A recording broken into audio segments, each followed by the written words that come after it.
बसंत चौधरी जी, जिनके लिए आज हम सब एकत्रित हुए, वो यहीं सेक्टर 47 जी के ही निवासी हैं। और अभी जो हमारा वार्ड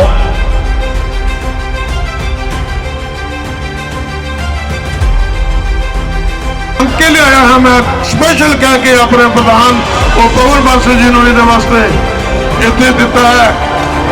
बड़ा अच्छा कैंडीडेट, परिवारिक, जिन्होंने एक सोशल होंगे ने, उन्होंने समाज सेवा करने का भी एक शौक होता है।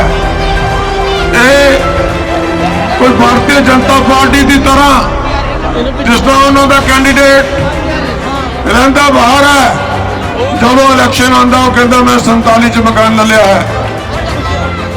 दोस्तों, भैनों, भरावों, आज स्पेशल मैं तुहानू प्रार्थना करना आया हाँ। तो तुहाडे जिहड़े सैक्टर का इन्ना बुरा हाल होया है, इसे पिछे होया है कि तुसी इस तो पहला बाहर का नुमाइंदा जिहड़ा है वो अपने इथों जिताया सी, और उसने इस सैक्टर का इन्ना बुरा हाल कर दिता, इन्ना विनाश कर दिता, जिहड़ा कि तुसी ज़्यादा मेरे तो जानते हो। याद करो, आज तो 20 साल पहला मैं तुहाडे सैक्टर का 2 बार मैनूं नुमाइंदगी करने का मौका मिला। 10 साल मैं तो तुहाडे सैक्टर च लगातार पार्षद रहा। तुहाडे सैक्टर च एक पार्क नहीं सी, हर सैक्टर के जोड़े पार्क बने ने ये उदों की देन है। आसामना पार्क जरा एलजी का सी, ये कदे पार्क बन ही नहीं सकता, जरा कि उस वे इतों के रेजिडेंट ने उस तो पहला भी कई बारी रिप्रेजेंटेशन दी सी। मैं उस वे चीफ इंजीनियर इन्हों के कहने पर बुला के लिया तो सब तो पहला यह पार्क बनवाया।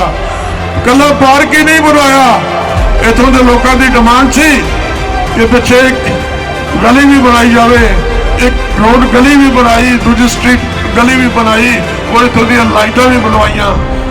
इस तरह 47 सैक्टर दे विच सेंटर स्कूल के सामने 25-30 फुट के टोए सी, जिहड़े कि उस वेले सारे पार्क बनवाए। इतों का तुहाडा सेंटर पार्क, ग्रीन पार्क, जरा कि उस वे टाइल फैक्ट्री चलती सी, इत्थे वो घर वाले डिस्टर्ब होते सी, सारा दिन टाइल फैक्ट्री चलती सी, पिछे मेरे फौजी भरा भी डिस्टर्ब होते सी, सारे डिस्टर्ब होते सी, सारा दिन टाइल फैक्ट्री चलती रहती सी। और सब तो पहला आके मैं वो टाइल फैक्ट्री को इतों उठवाया। इतों का कोई यहो जिहा काम नहीं सी, कोई यहो जिहा पार्क नहीं सी जिहड़ा उस वेले मैं डेवलप नहीं करवाया। सारे पार्क मेरे होंदे उस वे डेवलप होए। कोई उस पार्कों का बाद भारतीय जनता पार्टी के नुमाइंदे ने की हाल किया वो तुहाडे सामने है। और मैनू बड़ी शर्म आती है कि उन्होंने पार्कों के उपर इनागूरेशन दे विच मेरी नेम प्लेट लगी हुई सी, कमिश्नर की नेम प्लेट लगी हुई सी। इलेक्शन आने तो पहला मेरे उस बुजुर्ग लोग जिन्होंने इन्ना मान, इन्ना सम्मान बसंत चौधरी ने मेरे कहने से दिता है, ये मेरा प्यार है। मैनू इन्होंने प्लेटों की कोई लोड़ नहीं। जे किधरे गलती के नाल 3-4 प्लेटां लगियां भी रह गई मेरिया, वो भी उतरवा दो, वो भी उतरवा दो। मैनू तो सिर्फ लोड़ है मेरा छोटा भरा जरा सैक्टर से तुहाडा इत्थों का निवासी है, जिन्होंने कांग्रेस पार्टी ने टिकट दी है, इनू जिता के अपने कारपोरेशन भेजो, ताकि इस सैक्टर का जो बुरा हाल होया है उसनों मैं इहदे कोलों ठीक करवा सका। जिस हालात के सैक्टर छड़ के गया सी, उस हालात के दोबारा लिया सका। दोस्तों, इतों के बूस्टर की पोजीशन ले लो, उस वे मैं सैक्टर 47 4 बूस्टर लवा के गया सी। उस तो बाद मैं बीजेपी का कैंडीडेट ये दसते हुए कि उन्होंने बूस्टर की मेनटेनेंस कर सकिया कि होर कोई नवा बूस्टर लवाया।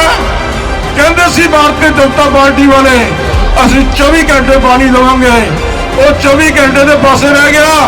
ਜਿਹੜਾ ਕਾਂਗਰਸ ਨੇ ਦੁਪਹਿਰ ਦਾ ਪਾਣੀ ਸ਼ੁਰੂ ਕੀਤਾ ਸੀ ਉਹ ਵੀ ਪਾਣੀ ਖਤਮ ਕਰਤਾ। ਦੋਸਤੋ ਜਦੋਂ ਅਸੀਂ ਕਾਰਪੋਰੇਸ਼ਨ ਛੱਡੀ, ਇਹਨਾਂ ਨੇ ਕਾਰਪੋਰੇਸ਼ਨ ਸੰਭਾਲੀ, ਉਸ ਵੇਲੇ ਅਸੀਂ 1000 ਕਰੋੜ ਦੀ FDR ਛੱਡ ਕੇ ਗਏ ਸੀ। ਅੱਜ ਉਹ ਸਾਰੀ FDR ਖਤਮ ਹੈ। FDR ਤੇ ਖਤਮ ਹੈ ਕਿਉਂ ਹੋਈ? ਇੱਥੋਂ ਦੇ ਟੈਕਸ ਕਿਉਂ ਲੱਗੇ? ਇੱਥੋਂ ਦਾ ਤੁਸੀਂ ਪ੍ਰਾਪਰਟੀ ਟੈਕਸ ਦੇਖ ਲਓ, ਤੁਹਾਡਾ ਪ੍ਰਾਪਰਟੀ ਟੈਕਸ ਬਿਲਕੁਲ ਐਗਜ਼ੈਂਪਟਡ ਹੁੰਦਾ ਸੀ, ਜਿਹੜਾ ਕਿ ਅੱਜ ਦੀ ਡੇਟ 'ਚ ਹੈਵੀ ਰੇਟ ਹੋ ਗਏ ਨੇ। ਇੱਥੋਂ ਦੇ ਵਾਟਰ ਚਾਰਜਿਸ ਕਿੰਨੇ ਹੈਵੀ ਸੀ। ਕਾਂਗਰਸ ਪਾਰਟੀ ਨੇ ਜਦੋਂ ਪਤਾ ਲੱਗਾ ਇਹਨਾਂ ਨੇ 3 ਗੁਣਾ 4 ਗੁਣਾ ਰੇਟ ਵਧਾਏ ਨੇ, ਉਸ ਵੇਲੇ ਅਸੀਂ ਬੜਾ ਵੱਡਾ ਪ੍ਰੋਟੈਸਟ ਕੀਤਾ, ਹਰ ਸੈਕਟਰ ਦੇ ਵਿੱਚ ਪ੍ਰੋਟੈਸਟ ਕੀਤਾ। ਤੁਹਾਡੇ ਸੈਕਟਰ 'ਚ ਵੀ ਇੱਥੇ 47 'ਚ ਵੀ ਸਾਡੇ ਪ੍ਰਧਾਨ ਚਾਵਲਾ ਜੀ ਨੇ ਆ ਕੇ ਪ੍ਰੋਟੈਸਟ ਕੀਤਾ, ਹੋਰ ਕਈ ਬੰਦਿਆਂ ਨੇ ਇੱਥੋਂ ਪ੍ਰੋਟੈਸਟ ਕੀਤਾ, ਔਰ ਉਸ ਪ੍ਰੋਟੈਸਟ ਦਾ ਇਹਨਾਂ ਨੂੰ ਇਹ ਕਰਨਾ ਪਿਆ ਤੇ ਇਹਨਾਂ ਨੂੰ ਉਹ ਚਾਰਜਿਸ ਵਾਪਸ ਲੈਣੇ ਕਰਨ ਜਾ ਰਹੇ ਹੋ। ਮੈਂ ਇਸ ਪਰਿਵਾਰ ਨੂੰ ਨਿੱਜੀ ਤੌਰ ਤੇ ਬਹੁਤ ਚੰਗੀ ਤਰ੍ਹਾਂ ਜਾਣਦਾ। ਅੱਜ ਮੇਰੇ ਵੀਰੋ, ਜਿਹੜੀ ਲੜਾਈ ਹੈ, ਇਹ ਲੜਾਈ ਮਿਊਨਿਸਪਲ ਕਾਰਪੋਰੇਸ਼ਨ ਚੰਡੀਗੜ੍ਹ ਦੀ ਨਹੀਂ ਹੈ, ਇਹ ਲੜਾਈ ਦਿੱਲੀ ਦੇ ਤਖਤ ਨਾਲ ਲੜਾਈ ਹੈ। ਅੱਜ ਮੈਂ ਇਹ ਦੇਖਿਆ ਕਿ ਚੰਡੀਗੜ੍ਹ ਦੀਆਂ ਗਲੀਆਂ ਦੇ ਵਿੱਚ ਬੀਜੇਪੀ ਸਰਕਾਰ ਦੇ ਮੁੱਖ ਮੰਤਰੀ ਹਿਮਾਚਲ ਪ੍ਰਦੇਸ਼ ਦੇ ਗਲੀ ਗਲੀ ਘੁੰਮ ਰਹੇ ਨੇ। ਇਹਦਾ ਮਤਲਬ ਇਹ ਸਰਕਾਰ ਪੂਰੀ ਤਰ੍ਹਾਂ ਦਿੱਲੀ ਦੇ ਵਿੱਚ ਵੀ ਔਰ ਹਿਮਾਚਲ ਦੀ ਮਾਰ ਖਾ ਚੁੱਕੀ ਹੈ। ਤੁਸੀਂ ਇਹ ਗੱਲ ਨੋਟ ਕੀਤੀ ਹੋਣੀ ਹੈ ਕਿ ਬਾਕੀ ਸਟੇਟਾਂ ਦਾ ਮੈਨੂੰ ਪਤਾ ਨਹੀਂ, ਹਿਮਾਚਲ ਦੇ ਉੱਤੇ ਬਹੁਤ ਵੱਡਾ ਮਾਣ ਸੀ ਬੀਜੇਪੀ ਨੂੰ, ਮੋਦੀ ਨੂੰ। ਉੱਥੇ ਲੋਕਾਂ ਨੇ ਮੂੰਹ ਤੋੜਨਾ ਜਵਾਬ ਦਿੱਤਾ। ਉੱਥੇ ਮੋਦੀ ਦਾ ਜਿਹੜੀ ਪਾਰਲੀਮੈਂਟ ਸੀਟ ਅਸੀਂ ਕਦੇ ਜਿੱਤੀ ਨਹੀਂ ਸੀ, ਇਸ ਵਾਰ 4 ਲੱਖ ਵੋਟ ਲੈ ਕੇ ਉਹ ਸੀਟ ਅਸੀਂ ਜਿੱਤੀ। ਨਵੀਂ ਵੋਟ ਲੋਕਾਂ ਨੇ ਮੋਦੀ ਸਿਰ ਤੇ ਲਾਈ ਕਿ ਮੋਦੀ ਸਾਹਿਬ ਤੇਰਾ ਰਾਜ ਸਾਨੂੰ ਪਸੰਦ ਨਹੀਂ ਹੈ। ਔਰ ਕਿੰਨੇ ਦੀਆਂ ਕਿੰਨੇ ਜਿਹੜੀਆਂ ਐਮਐਲਏ ਸੀਟਾਂ ਸੀ ਉਹ ਕਾਂਗਰਸ ਪਾਰਟੀ ਦੀ ਝੋਲੀ ਪਾਈਆਂ ਕਿ ਲੋਕਾਂ ਨੂੰ ਜੋ ਲੁੱਟਿਆ ਦੇ ਕੁੱਟੇ 7 ਸਾਲ ਦੇ ਵਿੱਚ। ਜੋ ਸਾਨੂੰ ਅੱਜ ਮੈਂ ਦੱਸਣਾ ਚਾਹੁੰਦਾ ਕਿ ਸੰਨ 47 ਗੋਰੇ ਅੰਗਰੇਜ਼ ਸੀ, ਗੋਰੇ ਅੰਗਰੇਜ਼ ਸਾਨੂੰ ਗੁਲਾਮ ਬਣਾ ਕੇ ਰੱਖਿਆ ਹੋਇਆ ਸੀ, ਪਰ ਮੋਦੀ ਸਾਹਿਬ ਦਾ ਜੋ ਇਸ ਵੇਲੇ ਫਾਰਮੂਲਾ ਉਹ ਸਾਨੂੰ ਕਾਲੇ ਜਿਹੜੇ ਗੁਲਾਮ ਬਣਾਉਣ ਲੱਗਿਆ ਸੀ। ਕਾਰਪੋਰੇਟ ਸੈਕਟਰ ਦਾ ਸਾਨੂੰ ਗੁਲਾਮ ਬਣਾਉਣ ਲੱਗਿਆ ਸੀ। ਅੱਜ ਮੈਂ ਤੁਹਾਨੂੰ ਇਹ ਕਹਿਣਾ ਚਾਹੁੰਦਾ, ਇਹ ਚੰਡੀਗੜ੍ਹ ਸ਼ਹਿਰ ਜਿਹੜਾ ਕਿ ਹਿੰਦੁਸਤਾਨ ਦਾ ਸਭ ਤੋਂ ਵਧੀਆ ਸ਼ਹਿਰ ਸੀ ਔਰ ਪੂਰੇ ਹਿੰਦੁਸਤਾਨ 'ਚ 3 ਨੰਬਰ ਤੇ ਸੀ, ਅੱਜ ਕਿੱਥੇ ਪਹੁੰਚ ਗਿਆ? 96ਵੇਂ ਨੰਬਰ ਤੇ ਪਹੁੰਚ ਗਿਆ। ਕਿੰਨੀ ਸ਼ਰਮਨਾਕ ਗੱਲ ਹੈ ਕਿ ਦੁਨੀਆ ਦਾ ਬੰਨਿਆ ਪ੍ਰਬੰਧਿਆ ਇੱਕ ਸੁੰਦਰ ਸ਼ਹਿਰ ਅੱਜ 96ਵੇਂ ਨੰਬਰ ਤੇ ਖਿਸ ਗਿਆ ਹੋਵੇ ਔਰ ਗੰਦਗੀ ਦੇ ਢੇਰ ਹੋਣ ਔਰ ਸੜਕਾਂ ਟੁੱਟੀਆਂ ਹੋਣ। ਔਰ ਦੂਸਰੇ ਪਾਸੇ ਮੇਰਾ ਨਾਲ ਲੱਗਦਾ ਹਲਕਾ ਮੋਹਾਲੀ ਹੈ ਔਰ ਜਿੱਥੇ ਕਾਰਪੋਰੇਸ਼ਨ ਕਾਂਗਰਸ ਪਾਰਟੀ ਦੀ ਹੈ। 15 ਸਾਲ ਸਰਕਾਰ ਰਹੀ ਹੈ ਦੂਜੇ ਪਾਰਟੀਆਂ ਦੀ। ਸਾਡੇ ਕੋਲ 5 ਮਹੀਨੇ ਪਹਿਲਾਂ ਕਾਰਪੋਰੇਸ਼ਨ ਆਈ ਹੈ, ਅਸੀਂ 163ਵੇਂ ਨੰਬਰ ਤੋਂ 81ਵੇਂ ਨੰਬਰ ਤੇ ਆ ਗਏ ਆ। ਔਰ ਤੁਹਾਨੂੰ ਵਿਸ਼ਵਾਸ ਹੋਣਾ ਹੈ ਕਿ ਅਗਲੇ 15 ਮਹੀਨਿਆਂ ਬਾਅਦ ਮੋਹਾਲੀ 25 ਨੰਬਰਾਂ ਸ਼ਾਮਲ ਹੋਏਗੀ। ਪਰ ਅੱਜ ਮੇਰੇ ਵੀਰੋ, ਇਸ ਚੰਡੀਗੜ੍ਹ ਦੀ ਕਿਸਮਤ ਬਦਲਣ ਵਾਸਤੇ ਤੁਹਾਡੇ ਸਾਰਿਆਂ ਦੇ ਸਹਿਯੋਗ ਦੀ, ਕੋਆਪਰੇਸ਼ਨ ਦੀ ਜ਼ਰੂਰਤ ਹੈ। ਅੱਜ ਤੁਹਾਨੂੰ ਇਹ ਨਹੀਂ ਪਤਾ ਕਿ ਇਸ ਇਲੈਕਸ਼ਨ ਨੇ ਮੋਦੀ ਦੀ ਸਰਕਾਰ ਦੇ ਪੈਰ ਖਾੜ ਦੇਣੇ ਆ ਔਰ ਜਿੰਨੀ ਉਹਨਾਂ ਨੇ ਲੁੱਟ ਪੂਰੇ ਹਿੰਦੁਸਤਾਨ 'ਚ ਬਚਾਈ ਹੋਈ ਹੈ, ਜੇ ਅਸੀਂ ਉਹਦਾ ਹਿਸਾਬ ਕਿਤਾਬ ਲੈਣਾ ਤਾਂ ਅੱਜ ਤੋਂ ਸਾਡੇ ਕੋਲ ਜਿਹੜੀ ਇੱਥੋਂ ਸ਼ੁਰੂ ਹੋਣੀ ਹੈ 2024 ਦੀ। ਅੱਜ ਤੁਹਾਡੇ ਸਾਰਿਆਂ ਨੂੰ ਮੈਂ ਇੱਕ ਬੇਨਤੀ ਕਰਨੀ ਚਾਹੁੰਦਾ ਕਿ ਤੁਸੀਂ ਸਾਰੇ ਚੰਡੀਗੜ੍ਹ ਦੇ ਤੁਹਾਡੇ ਜਿੰਨੇ ਵੀ ਲੋਕ ਬੈਠੇ ਨੇ, ਦੋਸਤ ਮਿੱਤਰ ਬੈਠੇ ਨੇ, ਉਹਨਾਂ ਸਾਰਿਆਂ ਨੂੰ ਇਹ ਗੱਲ ਕਹੋ ਕਿ ਵੋਟ ਕਾਂਗਰਸ ਪਾਰਟੀ ਨੂੰ ਦਿਓ ਔਰ ਕਾਂਗਰਸ ਪਾਰਟੀ ਦੀ ਹੋਈ ਵੋਟ ਦਾ ਹਮੇਸ਼ਾ ਮੁੱਲ ਪਏਗਾ। ਆ ਦੂਸਰੇ ਪਾਸੇ ਇੱਕ ਹੋਰ ਆਮ ਪਾਰਟੀ ਵਾਲੇ ਘੁੰਮ ਰਹੇ ਨੇ, ਮੈਂ ਉਹਨਾਂ ਨੂੰ ਦੱਸਣਾ ਤੇ ਉਹਨਾਂ ਬੜਾ ਦੱਸਣਾ ਚਾਹੁੰਦਾ ਕਿ ਜਦੋਂ ਕਰੋਨਾ ਸੀ ਤਾਂ ਕਰੋਨਾ ਦੇ ਦੌਰਾਨ ਮੇਰੀ ਮੁਹੱਲਾ ਕਲੀਨਿਕ, ਮੇਰੀ ਫਲਾਣੀ ਕਲੀਨਿਕ ਔਰ ਜਿਹੜਾ ਆਪਣੀ ਖੰਘ ਦਾ ਇਲਾਜ ਕਰਨ ਵਾਸਤੇ ਬੰਗਲੌਰ ਗਿਆ ਹੋਵੇ ਤੇ ਜਿਹਦੇ ਹਜ਼ਾਰਾਂ ਲਾਸ਼ਾਂ, ਹਜ਼ਾਰਾਂ ਲੋਕ ਸੜਕਾਂ ਤੇ ਆਕਸੀਜਨ ਦੀ ਉੱਪਰਲੀ ਤਰਫ ਤੇ ਰਹੇ ਹੋਣ, ਬੈੱਡਾਂ ਦੀ ਤਰਫ ਤੇ ਰਹੇ ਹੋਣ, 5,500 ਬੰਦਾ ਮੈਂ ਬਤੌਰ ਹੈਲਥ ਮਿਨਿਸਟਰ ਪੰਜਾਬ ਦਿੱਲੀ ਦਾ ਟ੍ਰੀਟ ਕੀਤਾ। ਅੱਜ ਤੁਸੀਂ ਐਰੋਸਿਟੀ ਚਲੇ ਜਾਓ, ਐਰੋਸਿਟੀ ਜਾ ਕੇ ਹਰ ਤੀਸਰਾ ਘਰ ਦਿੱਲੀ ਵਾਲੇ ਲੋਕਾਂ ਦਾ ਉਹ ਕਹਿੰਦੇ ਸਾਨੂੰ ਤਾਂ ਜ਼ਿੰਦਗੀ ਹੁਣ ਪਤਾ ਲੱਗਿਆ ਕਿ ਜ਼ਿੰਦਗੀ ਪੰਜਾਬ ਦੀ ਕੀ ਹੈ ਤੇ ਚੰਡੀਗੜ੍ਹ ਦੀ ਕੀ ਹੈ ਔਰ ਚੰਡੀਗੜ੍ਹ ਤੇ ਦਿੱਲੀ 'ਚ ਕੀ ਅੰਤਰ ਹੈ ਕਿ ਜੋ ਸਾਨੂੰ ਲੋਕਾਂ ਨੂੰ ਉਹਨੇ ਬੁੱਧੂ ਬਣਾਇਆ ਸੀ, ਅੱਜ ਅਸੀਂ ਸਮਝ ਚੁੱਕੇ ਹਾਂ। ਅਸੀਂ ਅੱਗੇ ਉਹਦਾ ਮੂੰਹ ਤੋੜਨਾ ਜਵਾਬ ਦੇਵਾਂਗੇ।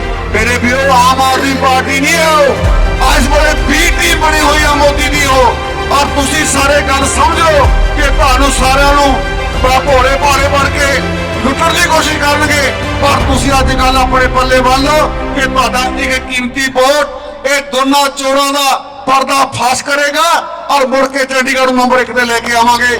ਇਹਨਾਂ ਸ਼ਬਦਾਂ ਤੁਹਾਨੂੰ ਸਾਰਿਆਂ ਨੂੰ ਮੈਂ ਅਪੀਲ ਕਰਦਾ ਕਿ ਮੇਰੇ ਛੋਟੇ ਵੀਰ ਬਸੰਤ ਨੂੰ ਔਰ ਜਿੱਥੇ ਚੰਡੀਗੜ੍ਹ ਤੁਹਾਡਾ ਕੋਈ ਬੰਦਾ ਉਮੀਦਵਾਰ ਬੈਠਾ ਉਹਨੂੰ ਸਾਰਿਆਂ ਨੂੰ ਉਹ ਵੀ ਵੋਟ ਕਾਂਗਰਸ ਪਾਰਟੀ ਨੂੰ ਪਾਉਣੀ ਹੈ। ਕਾਂਗਰਸ ਦੀ ਜਿੱਤ ਲੋਕਾਂ ਦੀ ਜਿੱਤ ਹੈ ਔਰ ਤੁਹਾਡੇ ਡਿਵੈਲਪਮੈਂਟ ਦੀ ਜਿੱਤ ਹੈ। ਕਾਂਗਰਸ ਨੇ ਹਮੇਸ਼ਾ ਹੀ ਮੁੱਦਿਆਂ ਦੇ ਰਾਜਨੀਤੀ ਨਹੀਂ ਕੀਤੀ, ਕਾਂਗਰਸ ਡਿਵੈਲਪਮੈਂਟ ਦੇ ਮੁੱਦੇ ਤੇ ਰਾਜਨੀਤੀ ਕਰਦੀ ਹੈ। ਔਰ ਜਿੰਨੇ ਚੰਡੀਗੜ੍ਹ ਦੇ ਪਾਰਕ ਨੇ, ਜੇ ਚੰਡੀਗੜ੍ਹ ਬਣਾਇਆ ਤਾਂ ਕਾਂਗਰਸ ਪਾਰਟੀ ਨੇ ਬਣਾਇਆ, ਪੰਡਿਤ ਜਵਾਹਰ ਲਾਲ ਨਹਿਰੂ ਨੇ ਬਣਾਇਆ। ਜੇ ਬੀਜੇਪੀ ਦਾ ਪੰਡਿਤ ਜਵਾਹਰ ਲਾਲ ਨਹਿਰੂ ਨੇ ਬਣਾਇਆ, ये भाखड़ा डैम वाला पंडित जवाहर लाल नेहरू ने बनाया, कांग्रेस पार्टी ने बनाया, प्रताप सिंह कैरो ने बनाया। अज मेरे वीरो ये लोग 70 साल कुछ नहीं होया, अज एम्स की गल कर लो, अज हवाई जहाज की गल कर लो, ये सारे कांग्रेस पार्टी की देन है। सत्कारयोग पंजाब की बहुत बड़ी leadership Sardar Balbir Singh Sidhu ex health minister साहब, साडे बड़े भरा हिमाचल तो मुख्य मंत्री हरा के आने वाले रजिंदर राणा जी, साडे कन्हैया जी जो कि बहुत बड़ी फाइटर ने, स्टूडेंट लीडर साडे कन्हैया जी जो कि बहुत बड़े लीडर कांग्रेस के यूनिवर्सिटी के मेरे छोटे ब्रांच पर मौजूद आदरणीय श्री बलबीर सिंह सिद्धू जी,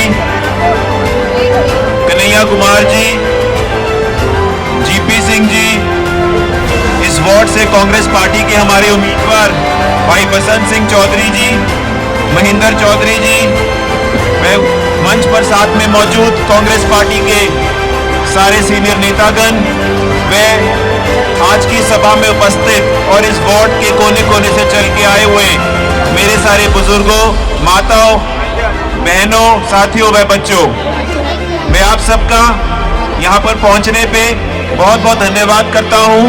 और मैं कन्हैया कुमार जी का तहे दिल से बहुत बहुत धन्यवाद करता हूँ कि उन्होंने अपना कीमती समय निकाला, चंडीगढ़ के कॉर्पोरेशन इलेक्शंस में आए। और आप सबका बहुत बहुत धन्यवाद करता हूं कि आपने इतनी बड़ी संख्या में एकत्रित होकर इस जनसभा को इतना कामयाब बनाया। साथियों, आप सब जानते हैं कि आने वाले 24 तारीख को हमारा एमसी इलेक्शन है।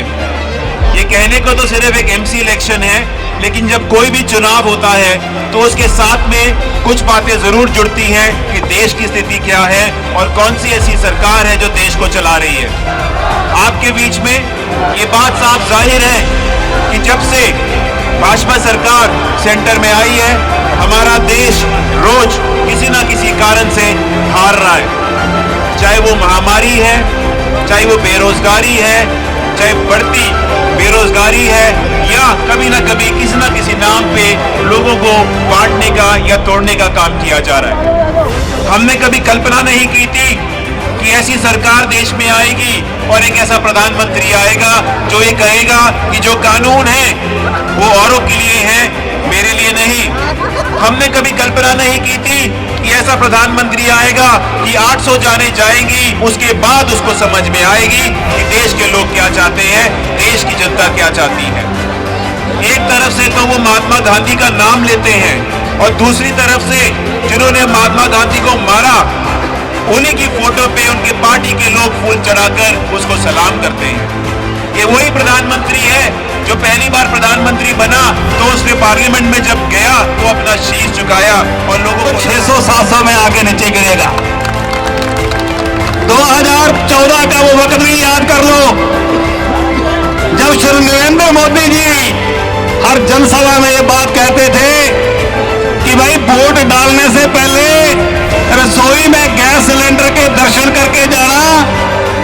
तो मैं आपसे निवेदन करना चाहता हूं कि जितने बीजेपी के लोग मेरी आवाज सुन रहे हो उनको भी कह देना कि नरेंद्र मोदी का संदेश आया है कि भाई इस बार भी गैस और फिर वोट डालना।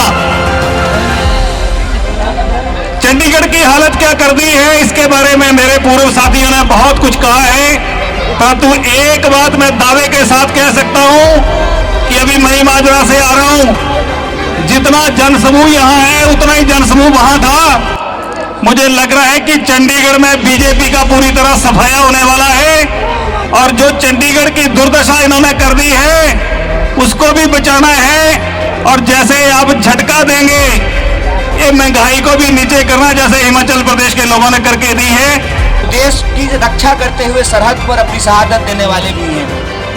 मुझे तकलीफ तब होती है कि हमारा ही एक भाई बंदूक लेकर के देश की सीमा पर रक्षा कर रहा है, दूसरा भाई नौकरियों के लिए भटक रहा है और पिताजी दिन रात खेतों में काम करने के बाद जब फसल लेकर के मंडियों में जाते हैं तो उनको उनके फसल का सही दाम नहीं मिलता है। और ये सवाल जब आप पूछिएगा तो आपके ऊपर देश विरोधी, सेना विरोधी, हिंदू विरोधी, संस्कृति विरोधी होने का आरोप लगाया जाएगा।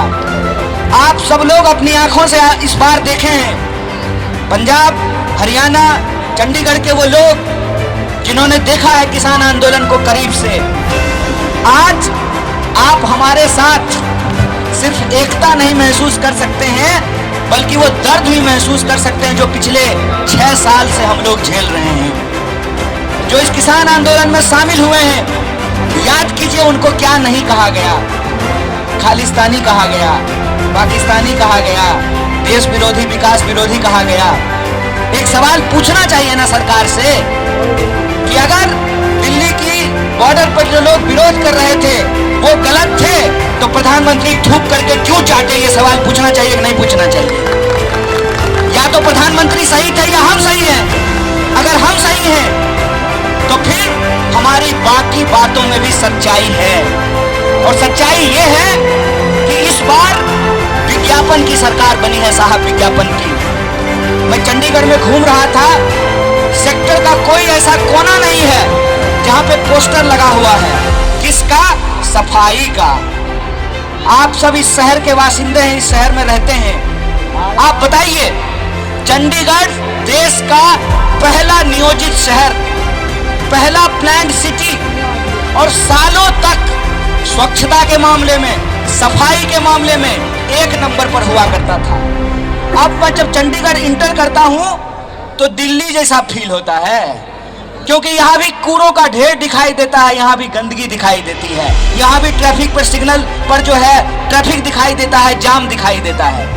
दिल्ली में जब लोग परेशान होते थे तो कहते थे चलो चंडीगढ़ यार थोड़ा अच्छा लगेगा, हवा है, हरियाली है, कम ट्रैफिक है, सफाई है, तो लोग चंडीगढ़ आते थे। ये आपका जीवन है ना, ये आपकी सच्चाई है ना, ये आप जानते हैं कि स्वच्छता के मामले में 1 नंबर पे था आपका शहर, आज 66वें नंबर पे पहुंच गया है। और पूछते हैं कि कांग्रेस पार्टी ने 70 साल में देश को क्या दिया? कांग्रेस पार्टी ने 70 साल में आपको चंडीगढ़ दिया जिसको भाजपा आज गंदगी से भर रही है। ये सवाल हमको अपने मन से पूछने की जरूरत है कि हमारे जीवन का असली मसला क्या है।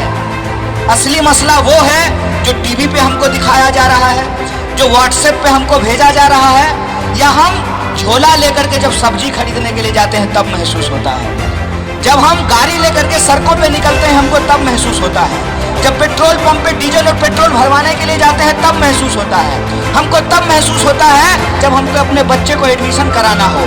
और बच्चा जब हमारा इंजीनियरिंग कर लिया है, MBA कर लिया है, लेकिन नौकरी नहीं मिल रही है, कनाडा का वीजा नहीं लग रहा है। ये सवाल आप सोच करके देखिए। मैं बिहार से आता हूँ, अगर बिहार में पढ़ाई होती, कमाई होती, दवाई होती, सफाई होती तो बिहार के लोगों को बाहर जाने की जरूरत नहीं थी। ये 47 सेक्टर मेरी जन्मभूमि है और फैदा मेरी कर्मभूमि है जहां मैं रहता हूं। मैं आप सबसे अपील करता हूं, मुझे वोट देके कामयाब बनाएं। मैं आपके बीच में, आपकी सेवा में हर समय हाजिर रहूंगा। ਜਿਹੜੇ ਕਾਂਗਰਸ ਸਾਹਿਬਾਨ ਇੱਥੇ ਆਏ ਉਹਨਾਂ ਦਾ ਧੰਨਵਾਦ ਕਰਦਾ, ਜਿਹੜੇ ਪਾਰਟੀ ਦੇ ਉਹਦੇ ਨਾਲ ਆਏ ਉਹਨਾਂ ਦਾ ਬਹੁਤ ਬਹੁਤ ਧੰਨਵਾਦ ਕਰਦਾ।